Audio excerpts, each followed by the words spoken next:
The Hidden Past एक psychological thriller कहानी है जो आरव नामक एक युवा पुलिस अधिकारी की कहानी है जिसे सिजोफ्रेनिया नामक बीमारी है। वो अपने माता पिता की हत्या का सच जानने के लिए वो कई वर्षों से परेशान है और उसके लिए वो पुलिस की नौकरी करता है। उसे अपने भीतर सीरियल किलर बल्लू की आवाज सुनाई देती है जो उसे केस सुलझाने में मदद करने का दावा करती है। जैसे जैसे वह सीरियल किलर के मामले की गहराई में जाता है उसे अपने अतीत से जुड़े खतरनाक राज उजागर होते हैं। तो चलिए शुरू करते हैं। तुमने कभी सोचा है कि तुम्हारा असली दुश्मन कौन है? वह व्यक्ति जिसे तुम हर दिन देखते हो या वह आवाज जो तुम्हारे दिमाग में गूंजती है? मैंने हमेशा तुम्हारी मदद की है। सच हमेशा सामने नहीं आता, कभी कभी उसे खोजना पड़ता है और तुम्हारे पास उस सच को खोजने का हर मौका है। तुम इस दुनिया में अपना एम्पायर खड़ा करने के लिए आए हो। इतना कहते ही वह आदमी अचानक से गायब हो गया और इसी के साथ ही आरव अपने सपने से बाहर आ गया। आरव अचानक से उठकर बेड पर बैठ गया और खुद से बड़बड़ाते हुए कहा, और यह एम्पायर, पता नहीं मैं किस एम्पायर को एस्टैब्लिश करने के लिए आया हूं। सोता हूं तो एम्पायर की बात सुनने को मिलता हूं और जागता हूं तो यह बल्लू की आवाज। ये लोग मेरा दिमाग खराब करके रखे हैं। शाम का समय था और सूर्य की हल्की रोशनी आरव के छोटे से कमरे की खिड़की से अंदर झांक रही थी। वो अभी 24 साल का था और उसने पिछले महीने ही इंस्पेक्टर की नौकरी ज्वाइन की थी।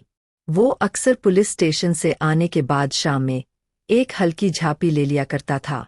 उसकी दुनिया बस इसी कमरे तक सिमट कर रह गई थी। किताबें, बिखरे हुए कागज और एक कोने में पुराना गिटार ही सब उसके अकेलेपन के गवाह थे। जीवन जैसे रुक सा गया था। पुलिस स्टेशन से घर और घर से पुलिस स्टेशन, बस उसका यही डेली का रूटीन। उसकी आंखों में खालीपन और दिल में एक अजीब सी बेचैनी रहती थी। हालांकि आरव का जीवन हमेशा से ऐसा नहीं था। कुछ साल पहले तक वह भी बाकी युवाओं की तरह सपनों और उम्मीदों से भरा हुआ था, पर समय ने उससे सब कुछ छीन लिया था। आरव जब 15 वर्ष के था तभी उसके माता पिता का हत्या किसी ने कर दिया था। उसकी दादी, जो अब इस दुनिया में नहीं थीं, उसने भी कभी इस बारे में खुलकर बात नहीं की थी। आज आरव जब उस सपने के बाद उठकर बाथरूम में फ्रेश होने के लिए गया तभी उसे एक आवाज सुनाई दी, क्यों मेरे आरव, नींद अच्छी तो आई ना? चलो मैं आज भी तुम्हें कुछ काम की बात बताता हूँ। ऐसी बात जिसे लेकर तुम हमेशा परेशान रहते हो। तुम जानना चाहते थे ना कि तुम्हारे पेरेंट्स की हत्या किसने किया था? तुम्हें इसका जवाब आज मैं दे रहा हूँ। तुम अपने दादी के कमरे में जा और वहाँ देख। तुम्हें कुछ दिखेगा जो तुम्हारे पेरेंट्स के हत्यारे तक लेकर जाएगा। इस आवाज को सुनकर आरव ऐसे रिएक्ट किया जैसे उसे अब इस आवाज की आदत सी पड़ गई हो। उसने वॉशरूम में जाकर नल से अपने चेहरे पर पानी डाला और फिर कुछ सोचने के बाद अपनी दादी के कमरे में चला गया जो पिछले 6 महीने से बंद पड़ा था। कमरे में घुसते ही धूल और पुरानी यादों की महक ने उसे घेर लिया।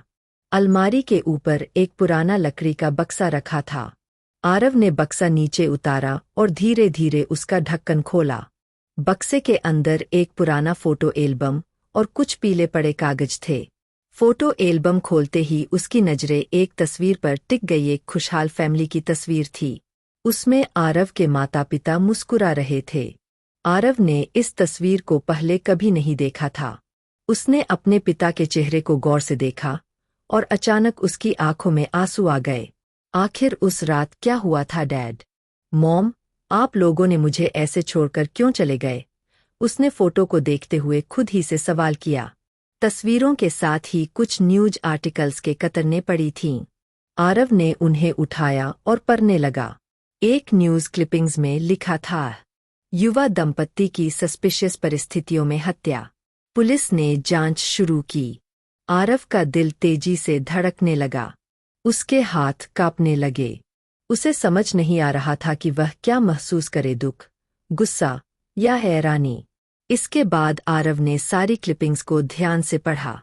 हर क्लिपिंग्स में उसके माता पिता की हत्या का जिक्र था, लेकिन किसी में यह नहीं लिखा था कि उनके हत्यारे कौन थे। और यही सच्चाई जानने के लिए वह पिछले 9 वर्षों से परेशान था और अपने पेरेंट्स के हत्यारे को पकड़ने के लिए ही उसने पुलिस की नौकरी ज्वाइन की थी, मगर अब तक वह अपने पेरेंट्स के हत्यारे को नहीं पकड़ पाया था। आरव को याद आया कि उसकी दादी अक्सर एक नाम लेती थीं, शेखर अंकल। वह शायद उसके पिता के करीबी दोस्त थे। आरव ने तय किया कि वह अब किसी भी सिचुएशन में अपने पेरेंट्स के हत्यारे को पकड़ कर रहेगा और सबसे पहले शेखर अंकल से बात करेगा। अगले दिन आरव ने शेखर अंकल का पता निकाला और उनके घर पहुंचा। शेखर, जो अब लगभग 60 साल के थे, उसे देखकर हैरान रह गए। आरव, तुम यहाँ कैसे? आरव ने धीरे धीरे अपनी बात रखी। उसने शेखर से पूछा, क्या आप मेरे माता पिता के बारे में कुछ जानते हैं? उनकी मौत के बारे में? शेखर के चेहरे का रंग बदल गया। वह कुछ पल के लिए चुप हो गए, फिर उन्होंने कहा, आरव, यह कहानी बहुत पुरानी है और यह उतनी सीधी नहीं है जितनी तुम सोचते हो। तुम्हारे माता पिता बहुत नेक इंसान थे, लेकिन उनके दुश्मन भी थे। आरव ने सवाल किया, दुश्मन कौन? शेखर ने गहरी सांस ली और कहा, इस बारे में मैं अभी कुछ नहीं कह सकता, पर एक बात तय है, तुम्हें सतर्क रहना होगा। जो सच तुम्हें जानना है वह बहुत डेंजरस हो सकता है। शेखर की बातों ने आरव के मन में और सवाल खड़े कर दिए।